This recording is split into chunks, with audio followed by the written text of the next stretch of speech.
Shalom a todo o povo de Deus. Mais uma vez, nosso muito obrigado a todos pela paciência, pela compreensão de acompanhar sempre a Graça Divina TV, o nosso canal YouTube, o nosso Facebook, Igreja Graça Divina Pentecostal. Voltamos no momento de fazer a nossa emissão com o profeta Bem-vindo Jimmy. Profeta Bem-vindo Jimmy, que nos ensinou acerca da sétima estrela, que é de servir a Deus. Nós estamos a aprender acerca do nosso pai da fé, Abraão. Estou também com a nossa jornalista Mamãe Tumba, na língua em Lingala, duas línguas, português e Lingala. Shalom, Mamãe. Shalom, profeta Bem-vindo Jimmy. Shalom, irmã Teresa. Nós estamos a aprender acerca do altar ancestral da família e também estamos a cortar laços sanguíneos, conforme Deus cortou laços sanguíneos do Abraão, tirando-lhe da sua família, mudando-lhe seu DNA. Nós, como descendente de Abraão, estamos a dar a continuidade. O profeta Bem-vindo Jimmy explicou que laço sanguíneo da família é cortado, mas dos nossos pais não é cortado. Só as leis é que se muda. Profeta Bem-vindo, se o nosso pai tiver obra ou sangue da bruxaria, como é que nós devemos fazer? Obrigado pela questão. Acerca do lanço da família, essa realidade também aconteceu na vida de Abraão. Abraão saiu numa família, pai de Abraão, ele estava a fazer culto do que? Curso da astrologia, estudo das coisas do céu. Significa Abraão saiu numa raça, tinha sangue podre da obra das trevas, mas quando Deus lhe chamou a Abraão, primeira coisa Deus cortou laço do sangue da pai de Teras. Ele saiu na casa dele, Deus lhe deu condições na vida dele. Mesmo a aliança que Deus cortou na vida de Abraão, nós também, quando nós recebemos Cristo, não é Cristo de brincadeira, Cristo de realidade na nossa vida como Senhor e Salvador. Quando tu vai confessar Cristo como Senhor e Salvador, segundo Romano capítulo 10, versículo 9 até 10, a partir dessa confissão é aonde que lei da morte, da condenação, do pecado estava no nosso sangue. Aquela lei se corta, porque Romano 8, 1 até 2 diz que não tem condenação naquilo que já está dentro do Cristo. Cristo é fim da lei, é fim da condenação na nossa vida. Quando Cristo já está contigo, significa é nova história, é nova realidade. Começou na sua vida. Mas tem que saber, quando você quer cortar laço do sangue, dentro do Cristo tem dois combates. Tem combate da fé, quando a pessoa recebe Cristo na sua vida. Também tem combate do quê? Do laço do sangue. Tem dois combates. Esses dois combates, você vai combater, não é na boca, mas você vai combater dentro do Cristo, porque é Cristo, ele vai cortar tudo. Mas no tempo de Abraão, é Deus quando chamou Abraão, Deus cortou aquele laço no sangue de Abraão. Deus caminhou com Abraão com nova história, história antiga da casa do pai dele. Deus tirou tudo. Deus criou nova história, porque Deus, ele costuma criar nova história na nossa vida. Que quando Deus chama alguém está dentro do Cristo, Deus vai mudar toda a cena do teu sangue, ele vai mudar. Mas a continuação é você tem que fazer. você tem que confessar. E você tem que orar, mas tem que orar com conhecimento, porque conhecimento é chave da vitória, é chave da libertação. Conhecimento é chave de solução na toda parte na sua vida. Mas tem cristãos que estão a orar sem conhecimento. Ele está a cortar lanço do sangue dele na brincadeira. Por isso, muito cristão está dentro do Cristo, com a Bíblia na mão, com a língua na boca, mas eles vivem a vida de condenação. Ele começou a condenar. Não, pastor, não está orando a favor de mim. Essa igreja não é por da igreja. É porque você não tem conhecimento acerca da batalha do sangue, acerca da batalha da fé, você não sabe. Quando você não sabe, você vai viver a condenação na sua vida, mas com o nome do Cristo na sua vida. Mas a Bíblia diz que não tem condenação, que todo mundo já está dentro do Cristo. Deus abençoa todo mundo que acompanhar nosso programa em nome de Jesus Cristo. Amém. Merci na batu nyonso o balandi kilti na biso ne bandeti suka. Sikoto comme na ta émission na biso. Merci na patience nyonso o batu bazeli ti ta émission na biso e banda tu bandiango un peu en retard. Toza ana mosali na Nzambe prophète Benvindu Njime. Bonsoir prophète. Bonsoir Mohamed Otumba. Toza lisusu na journaliste na biso Sœur Teresa. Bonsoir Sœur Teresa. Bien aimé, toza toujours na cette étoile na thème na biso. Sous thème na biso ezali la 7e étoile, étoile de servir Dieu. Bien aimé, enseignement na biso lelo eza makasi mingi atanga monde naza boye. Naza na ba question ebele po na esunga biso nyonso mais temps eza muki. Lelo balobeli biso Abraham a consultaki botel pour na protection ya futur ya génération de génération na ye. Pe eza lisusu na ba dimension o Abraham azalaki nango azalaki na dimension royale, dimension prophétique, pe dimension sacerdotale. Ndenge azwaki yango a partir ya bitumba o abundaki ndenge ayaki ozwango epai ya Melchisedek. Bien aimé, siko place yo ozali wana yo ozali na loi nini oyo yo za nango ozo préparer pour na hôtel na yo, pour na ba descendant na yo, hôtel na yo ezo ko préparer ya ndenge nini po batu mingi nde baza moya préparer hôtel ya ba descendant na ye ezate azana songi azana murmure azana jalousie azana makambo nyonso ya mabe evandi kati na ye azokoka te.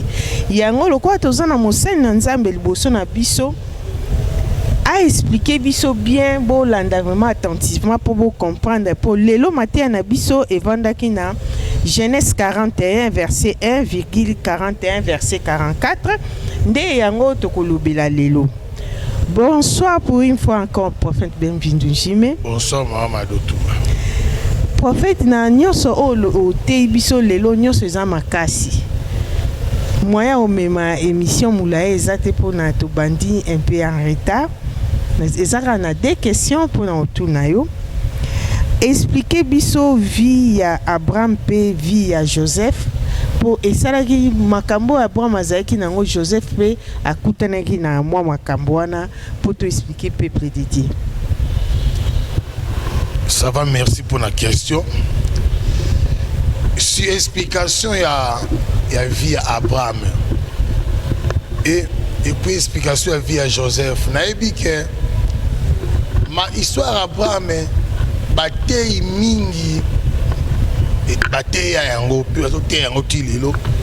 Histoire pe à Joseph batei bazote yango tilelo.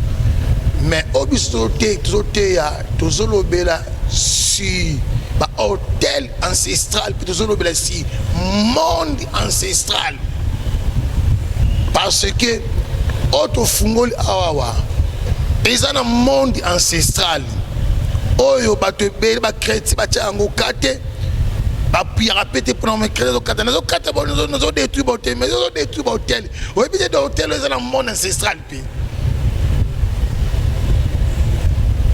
Sous le langage, il y a deuxième monde des alarati. Le langage est deuxième monde. On nous a prié deuxième monde, nous avons prié dans le chaos, dans l'échec. Monde de ténèbres, des alaka. Monde de ténèbres, c'est vaste. Et ça est belé. Chaque monde est un makambuna yango. Net tout l'exemple, il y a un monde astral. Dans le monde astral, il y a des sika oyoyo. Séjour des morts, ils ont ceux qui battent Koufi. Donc séjour des morts, ils ont un mabo à diable. Ils ont le monde astral. Ils ont le monde astral. Être le monde à Mistrong, ils ont le côté de réunion avec Kindoki et Salamaka. Dans le monde à Mistrong. Être le monde pandéminium et un monde où ils ont contrôlé le monde est belé. Nous sommes aujourd'hui monde polium et c'est un monde pandéminium mais c'est divisé pour tout un monde astral supérieur dans le monde astral inférieur. Nous sommes comprenez marambo médecin malamute au sein bien erreur. Tout ça dans le monde, il y a Gouldesse, monde Tartaris, côté au barrage, côté bloqué qui Ange Gabriel, elle est l'icolo dans le deuxième ciel, dans le monde Tartaris. Désir à Kalali, et c'est là dans ma belle. Maison blanche, il y a diable. Et c'est dans la maille entre l'océan Atlantique et Pacifique, ni na Bermuda, comme on dit Kimingai. Tout le monde est belé. Ce monde ancestral. Des monde au côté bokoko ba coutume ba tradition des outa oh tradition na biso boy oh boko tout les autres dans le monde ancestral ce monde est appelé ba hôtel na ngo pe côté oyo Abraham era bibi na famille na ye azotambo na Nzambe abandi kotambo na Nzambe aboma tongaki 12 hôtels mais ayebaki te que les autres hôtels ont fonction il va descendre na ye ayeba quitter mais Nzambe a qui a préparé futur azo garanti protection il va descendre na ye na ba hôtel ando kotonga nde osana na hôtel des fois yo zo détruit hôtel na sentiment ay to le monte hôtel ndeko hôtel ezala marombe mais faut te ayo. Mais pour nous récits dans le vieux christianisme, il faut détruire l'hôtel. Comment détruire l'hôtel? Il faut l'hôtel, prière, on est comme l'hôtel, hôtel la famille de prière. Comment est-ce que la famille de prière, bon, prier dans l'hôtel ancestral? C'est l'hôtel ancestral, de côté de Kabatu. Côté Moutou Abanda qui nous a libéré dans Bino. Ake kosala partout alliance ta ba esprit ba arote ka famille ba pesi pouvoir arote ba pesi bozui au moins la génération ezaki na mbome bino botikali pauvreté parce que des mots esprit osomba bino yende mtakocha ba lien wana de boti ba loi établi boko bika ba loi wana na sous contrôle esprit wana. Et sous contrôle de ça, même Kindokeza nango, na Kindo zo moi na ba nzungu, ba singa ya famille, parce que nzungu ya famille a trois sortes ya nzungu. Toi na nzungu ali kelemba ya famille, tu as la deuxième, tu as la troisième, tu as une marmite, nous avons une marmite à ma baie. Tout ça, ma partie, au bas de la salaka. Ou on est dans la société occultisme, mais être au solo bas. Misala, il y a diable, il y a ça, il y a Satan. Il y a une des contrôlés. Il y a une des postures, il y a une famille qui a une loi. La loi est au konzabino. So yo meka ko bimana ba loi wana. Et ce sera une révélation. Connaissance ya makasi. Foye ba pe bitumba ya hotel. Babunda ngonde nini? Polo bimakuna. Y'a une famille bazo prier. Mais souffrance se multiplier. Bozo gêné. Saison se multiplier. Mais Yesu tozo sambela. Ndeko na zote yo Satan za makasi ko le kanzambe te akokate. Parce que yeba azani omniprésente. Aza makasi d'information. Ba chrétien to luka Christ ya bosolo. To luka Jésus Christ ya bosolo pour la délivrer yo. Connaissance nde osunga yo obima na ba lien famille. Lien so kati lien. Si ma rokata lien er esprit wana somba bino abimi nde nini nde esprit wana ko réclamer no réclamation sorcier asala réclamation te pas réclamation kanisa histoire ya Pierre yezo aussi Pierre que Satan azo réclamer yo ndoka réclama mutute ndoka olanda mibeko oyo akutaki mais réclamation zali eloko ya esprit.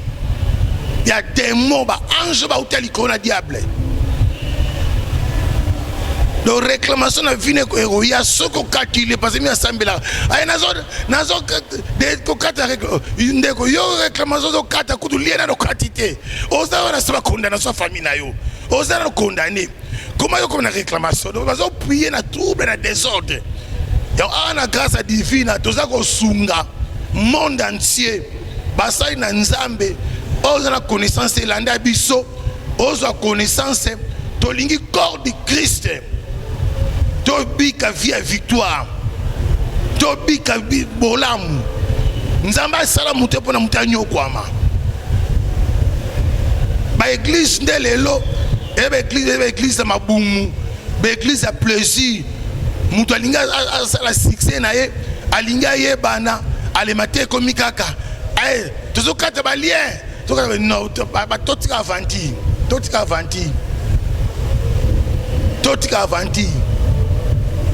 Faut l'enseigner, faut la connaissance.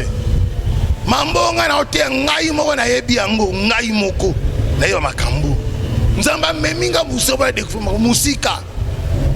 Onga mona biki na vie na ngai si ba hôtel ancestral. Si mon ancestral ngai moko. Kola pambola yo merci.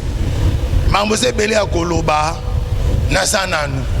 Nasananu vraiment les bandines car les londe mutu na meki ko bongi ko kabola lien na réclamation pour na la qui se comment première étape au koki ko vaincre réclamation vient de si la raté mais comment au quoi ça on a vu na yo. Kola pambolo merci. Obrigado profeta, bem-vindo Jim. De todo o nosso ensinamento, nós estamos sempre a nos basear acerca do altar ancestral. Sobre o altar ancestral, o profeta bem-vindo hoje explicou que a reclamação vem depois de nós cortarmos os laços ancestrais das nossas famílias. E esse altar é controlado pelos espíritos em que foi vendido a família. Controlam a bondade da família para ninguém subir, para ninguém sair da sua linhagem. Depois da pessoa cortar esses laços, só assim é que vem a reclamação. Na oração da nossa irmã Helena, hoje o profeta bem-vindo me explicou que estava a expulsar o espírito da reclamação. Juntando com o ensinamento, o que isso quer dizer, profeta? Significa que a nossa irmã Helena já cortou ou já venceu os laços do altar ancestral? Obrigado pela questão. Deus seja louvado. Emma Hélène, la famille d'elle, Emma Hélène est leader. Elle est menor, elle est leader. Elle está representando toda a família dele. Ela é pequena na idade, mas no espírito ela é grande. Ele se engajou numa batalha. Ele não sabe aonde a batalha começou, mas ele ficou determinado. Ele vai vencer essa batalha. Eu fiz oração acerca da reclamação porque ele já venceu. Lanço da família dele, ele já cortou lanço, mas ele para progredir, não já consegue progredir, porque eu lhe vi reclamação que o Espírito estava me dizer, você pode orar a favor dele, eu só reclamar ele. Você não sabe que a família dele já vendeu.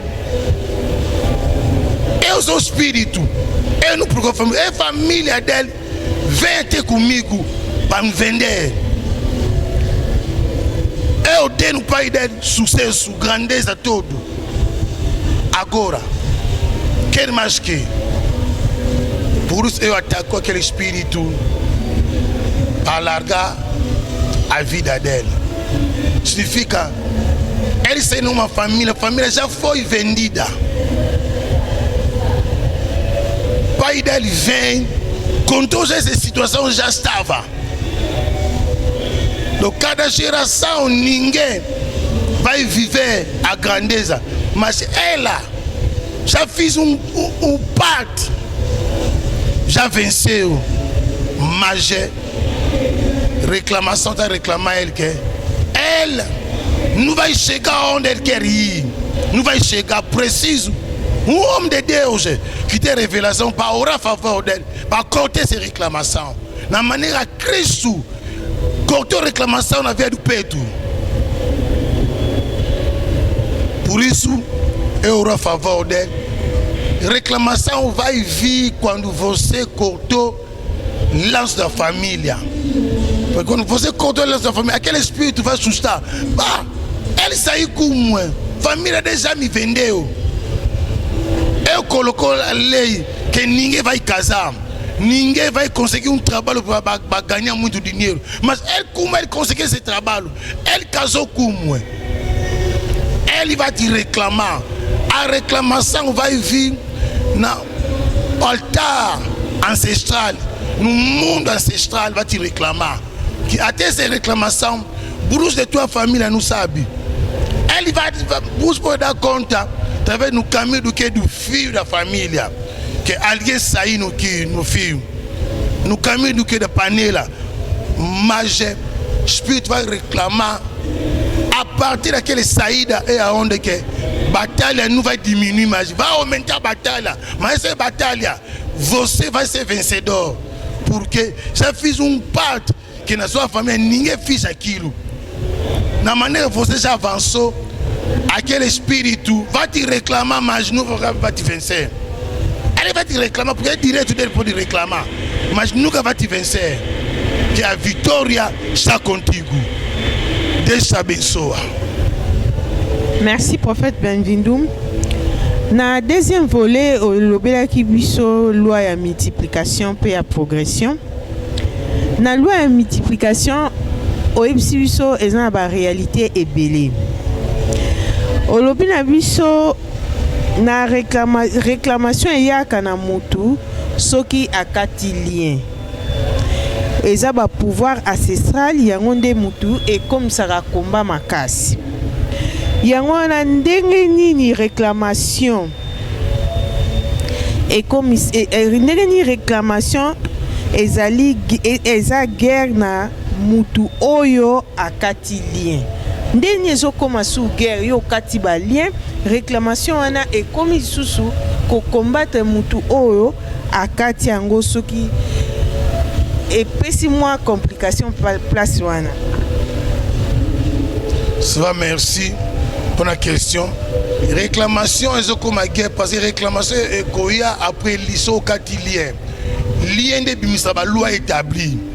Na bandeli et balobi lien na makila na yo makila zo misa ba loi établie ba loi établie ba condamnation tout wana soki yo sambelo découvrir na libota na biso yana makambo boye babala kate so ba déjà ba mariage mo ya vacances oki après 6 mois ozongi après 3 mois bon futa ndako ezate ozongi fi pasi libota na biso ba twazora musala ya malonga te mais yo luki nzambe luki va nzambe na bosolo okati lien wana bamoni ba yo bali libala boko ona na famille babala te aussi musala ya malonga do obongi te na ba relation mo ebongi siyo nde a parti a wana esprit oyo oya somba libota na bino nde ako réclamer siko nani a permettre ye ya bali ndenge nini ya bongi ndenge nini parce que basi batekelanga bango mutu ta ko bonga na ngana cha loi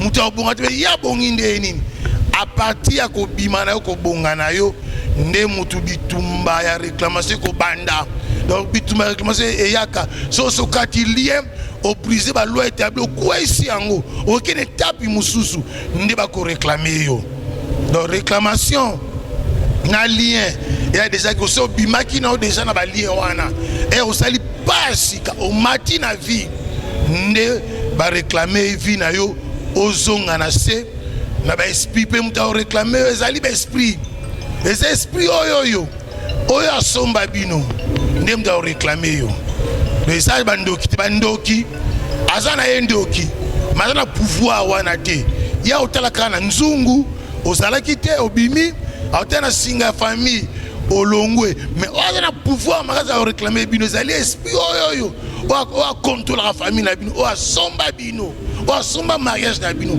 o asomba misa na bino so bimi nde mutu ako réclamer yo la réclamation et yaka après ko kata balien au so longi déjà bitumba wana pa au sala simande ba réclamer yo ko la pambola yo merci bandeko o zolanda biso vraiment bo bénéficier connaissance et au sala bola o mina corps de Christ monde entier bo zolanda biso. Obrigado profeta, bem-vindo Jimmy. Obrigado também mamãe Mado. Obrigado mais uma vez, profeta, bem-vindo Jimmy, por tirar mais um tempo para responder aqui nossas questões.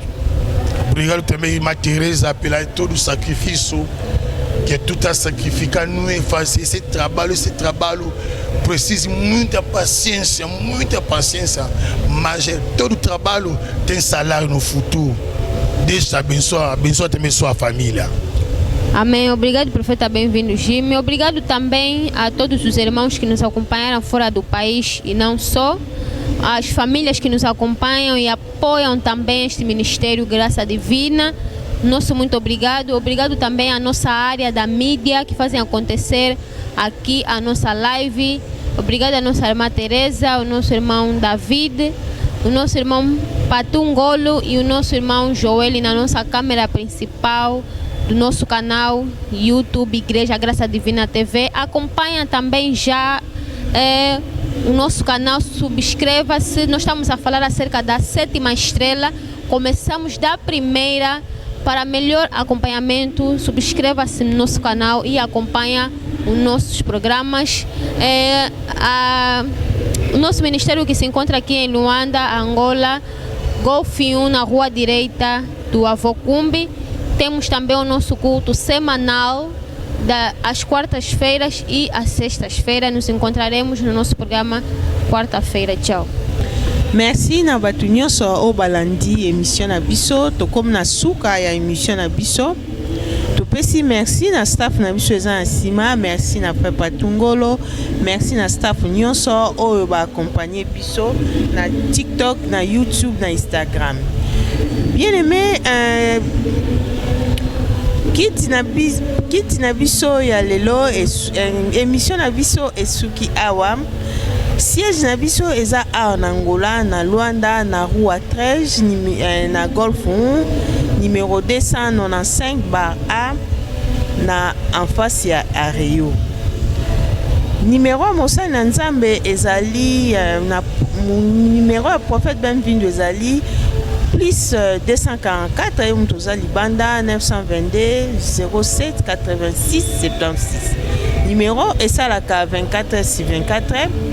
toza na thème moko ya makasi ba monde ancestral ba loi ancestral oyo azomona ke ezo compliqué ezo comprendre te mpona okata ba lien ya famille na yo okoko benga osala message aza disponible mpona koexplike mutu nyonso mpona ozwa connaissance ya malamu kati na bomoi na yo. Kiti na biso semaine eza mercredi na 16h ti 19h eza kiti ya prophétie. Kiti ya vendredi ezali kiti ya 16h ti 19h ezali kiti ya délivrance. Bien aimé, toza ami ya koloba te kota na page na biso okuta intercession enseignement mate ya nyonso ya nde na ndenge ekoede famille na yo. Topesi susu merci na mosali na Nzambe ndenge azuita na eti ero banda kilte asisika sikoyo pona ba connaissance o azopesa biso. Merci prophète Benvindu. Merci mama Dotumba na tant pe sacrifice na musala oyo eza musala munene musala makasi. Nzamba pambola yo pambola libota na yo apambola nyonso ya yo et pamba parce que nous sala na musala ya Nzambe azana pete Nzambe azali meilleur patron bon payé aleki ba patron so mokilo parce na banki na ye mbongo zanga raté bozwe zanga raté nyonso zoluka et pa Nzambe azali apambola bino nyonso o bozana domaine ya media ba cameraman bino nyonso apambola bino kombo na Yesu Kristo. Amen. Ciao, tokutani mercredi na kilti na biso ya victoire soki Jésus Christ azongite. Bye.